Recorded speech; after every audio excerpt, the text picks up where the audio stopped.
malestar en el Consejo de Indias, que se ocupaba de la administración de los territorios españoles en el Nuevo Mundo, que convocó a las juntas de Valladolid en 1550.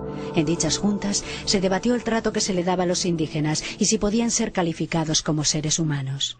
Contradiciendo a las casas, paladín de los pueblos indígenas, estaba el jesuita Juan Ginés de Sepúlveda.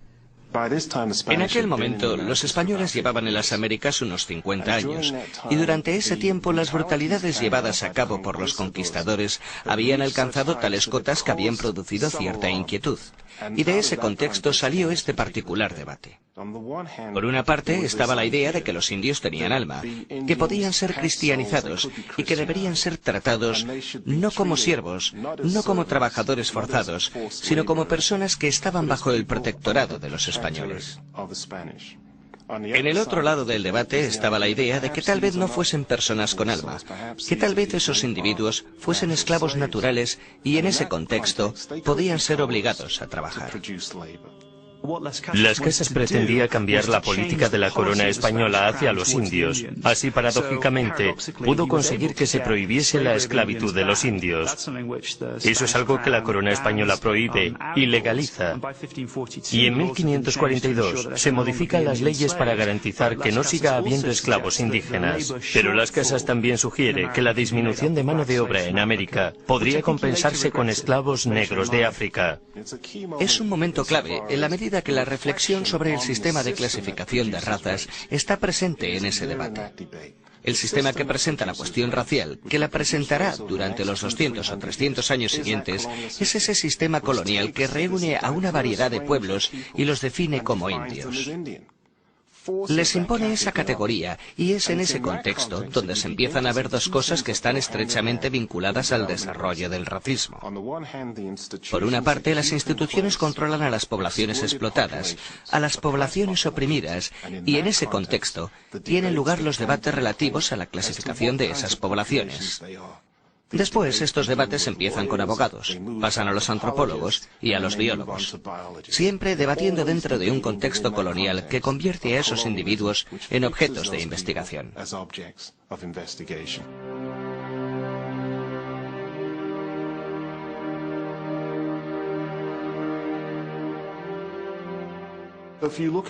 Si examinamos a los estados sureños de América, hasta la Guerra de Secesión, la mayor cantidad de riqueza de América se encontraba en la posesión de mano de obra esclava. Esto es grandioso, y es en ese proceso de poder contar con recursos de otras partes del mundo, seleccionándolos para tus explotaciones, que se crea una desigualdad estructural impresionante.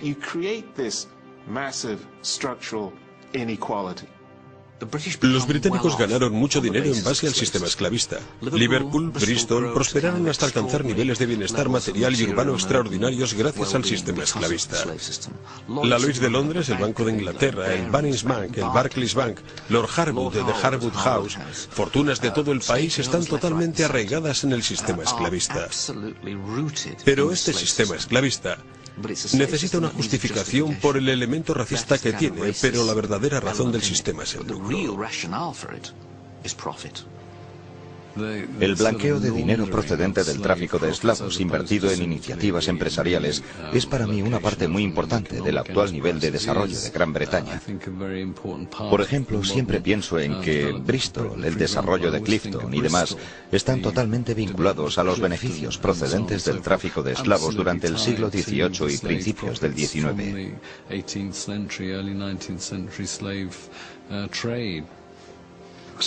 La esclavitud, como había existido en parte de Europa con anterioridad a este período de tráfico de esclavos por el Atlántico, no estaba marcada por el color. Sí, los esclavos en Europa occidental eran eslavos, pero bueno, tenían el mismo color de piel. No podías distinguir si una persona era esclava o no con solo mirarla. Pero en las Antillas, en el siglo XVIII, puedes distinguir si alguien es esclavo o no con solo mirarlo.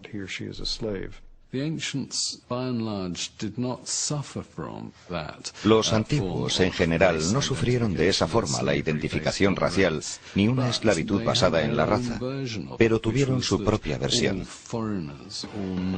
En principio, todos los extranjeros, los que no eran griegos, todos los forasteros, podían ser legítimamente esclavizados porque eran inferiores. No solo los extranjeros eran considerados seres inferiores por los griegos. Los hombres griegos consideraban a las mujeres griegas de la misma manera. Así que si eras hombre y griego, pertenecías solo por eso a las categorías superiores.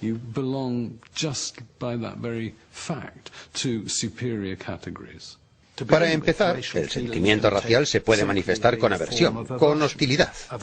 Pero en el caso del Nuevo Mundo, la esclavitud adopta la forma de dominación, de explotación, algo mucho más coherente, algo mucho más lógico. No es solo un prejuicio casual hacia la gente que es distinta a nosotros. Es una determinación a utilizar a esas personas que son distintas a nosotros. Así que eso crea sentimientos raciales más intensos que resultan de la implantación generalizada de la esclavitud en las plantaciones de las Américas. En la antigüedad, los defensores de la esclavitud no se basaron en ideas de inferioridad racial para justificarla, pero las opiniones de uno de los grandes pensadores del periodo clásico, que fue muy citado en los debates de Valladolid, serían adaptadas para legitimar la esclavitud en las Américas. Aristóteles, si me permiten utilizar una frase horrible, es la bestia negra de los debates. Sus opiniones se recordaron a partir de la Baja Edad Media. Aristóteles era un hombre respetado, aunque por desgracia no era cristiano. Había vivido demasiado pronto, pero a pesar de todo era el mejor. Y si él decía que la esclavitud era un fenómeno natural, entonces probablemente lo era. Pero es muy importante tener claro que Aristóteles no hablaba en términos de características raciales externas, de color.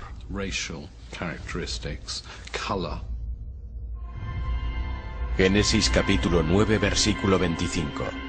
Y Noé se dedicó a cultivar la tierra y plantó una viña.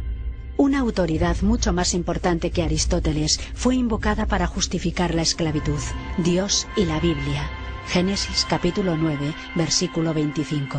Los cristianos lo interpretaron como la autorización divina para el tráfico de esclavos y la posesión de plantaciones.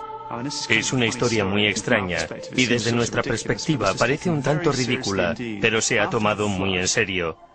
Después del diluvio, Noé sale, está rodeado de agua por todas partes. Noé decide plantar una viña.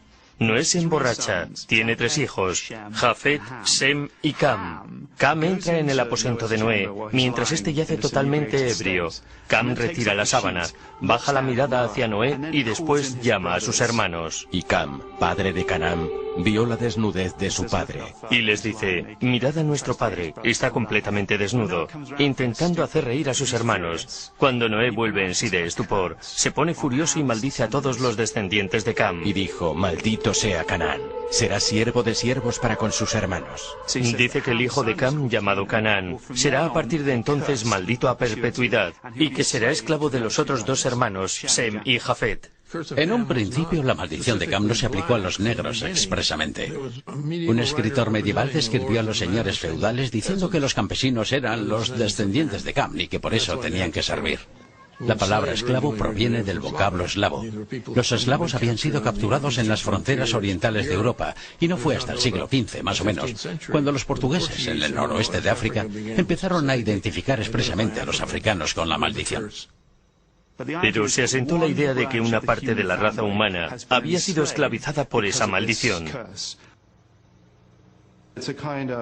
Es una historia que se adapta a todos los opresores, porque pueden decidir que el grupo que quieren esclavizar u oprimir son los descendientes de Cam, y por lo tanto tienen una justificación bíblica para maltratarlos.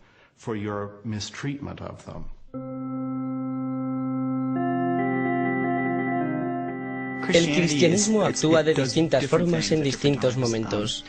En otras palabras, hay sin duda una corriente de pensamiento que justifica la esclavitud, argumentando que lo hacen para convertir a los africanos al cristianismo y así sucesivamente. El cristianismo es solo una de las diversas corrientes del pensamiento que sentarían las bases del colonialismo, las diferentes doctrinas que serían utilizadas para clasificar a las poblaciones no europeas. Pasan del cristianismo al liberalismo, a las nociones de humanitarismo, al capitalismo. Todas estas intervenciones